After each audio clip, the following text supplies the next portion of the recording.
You were born in the sweaty, forgotten armpit of the Caribbean, around 1650, right in the middle of the golden age of piracy.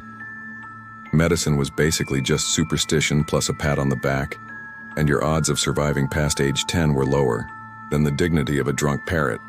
Your crib? A torn hammock slung between two empty rum barrels, both already reeking of puke. Your first toy was a termite-infested wooden spoon, and your first bath was a tropical rainstorm mixed with rat pee and stale beer dripping from the roof of a tavern. Your name was probably chosen mid-scream, literally. Something between Argish and grab that pig, and your birth took place somewhere between a greasy kitchen and a sailor snoring with his face buried in rotten fish soup. Congratulations. You were born into a life where scurvy was more common than bread. Survival mode. Nightmare difficulty. Your childhood was basically a hardcore RPG tutorial.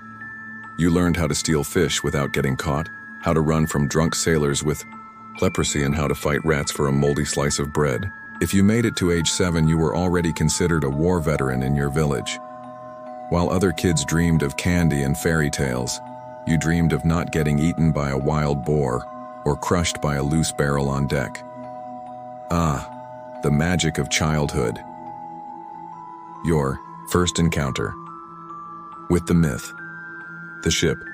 The first time you saw a pirate ship, your eyes lit up. Not because it was beautiful, but because it was the first floating thing that wasn't filled with sewage. That massive ship with its torn sails and smell of gunpowder and rum seemed to scream, "Come be miserable with us." You tried to climb aboard, got kicked, tried again, got spat on. On the third attempt, a pirate laughed and said, "Let the kid in, maybe he'll last longer than the last one." And just like that, half pity, half lack of better options, you joined the pirate life. Recruitment. Voluntary or kidnapped?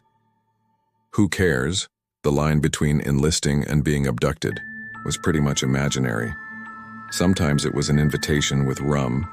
Other times it was a club to the head followed by, "Wake up, you're a pirate now." If you joined willingly, you were probably starving, itchy with scabies, and saw the ship as a chance to eat something that wasn't rocks and broken dreams. If you were kidnapped, well, tough luck. The good news is, everyone got beat up the same. Training. Good luck. Not dying, forget boot camps or any notion of preparation. Your training went like this. Someone handed you a broken sword, pointed at the sea, and yelled, "Go." If you came back alive, congrats. You were promoted to not completely useless. You learned to climb the mast without falling on your third try, fire a cannon without blowing yourself up on your second, and sleep with one eye open.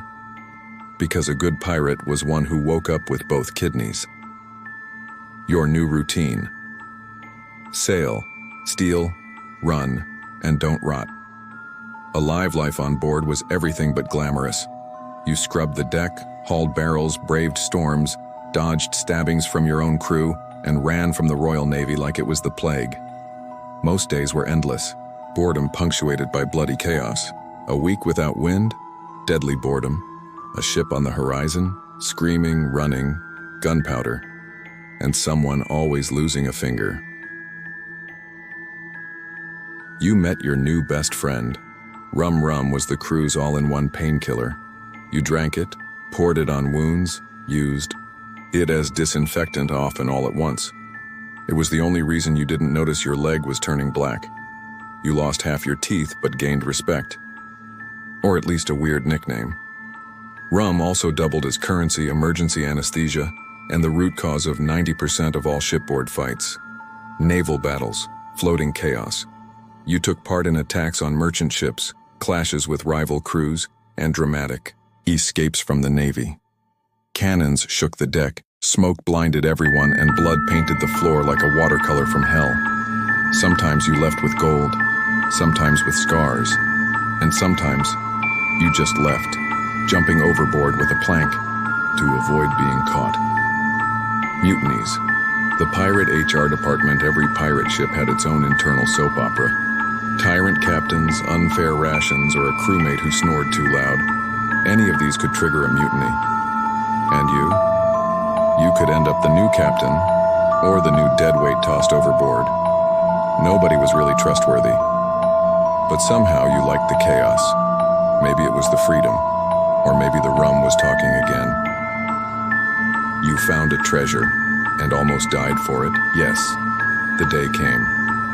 Mysterious map, lost island, traps, screaming parrots, and finally, a chest full of gold. But gold attracts problems. Pirates fight over coins like seagulls over fish guts.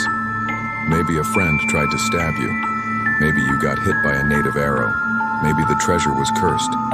Either way, you almost died, but survived with a new scar and a necklace that probably wasn't even real gold. You became captain, or just faked it long enough. Eventually, by merit, luck, or total lack of other options, you became captain.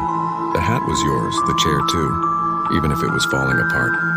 You shouted orders, planned raids, and tried to keep the crew only mostly mutinous instead of fully.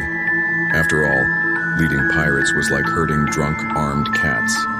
And you did okay, until the food ran out, the rum disappeared, and people started whispering behind your back. You became an official enemy of the crown. Congrats, you're famous. Eventually, the Royal Navy decided you were too much trouble. Your face showed up on wanted posters, dead or alive, preferably dead. Warships were sent. The noose got tighter. You kept running. Secret routes, hidden ports, bribes, anything, to avoid the gallows. But deep down you knew the end was closer than your next swig of rum. The end.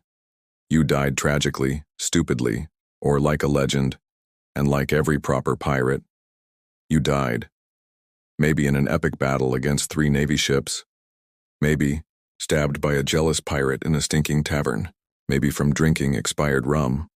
Or maybe you just vanished at sea during a storm, leaving behind nothing but the smell of gunpowder and chaos. But one thing's for sure, your death became a story. Taverns still repeat your name, wrongly, pirate. Maps mark Captain What's-His-Name's grave, and some poor kid in some dirty corner of the Caribbean swears he saw you sailing as a ghost, still chasing one last treasure. Because in the end, a real pirate never dies. He becomes a legend.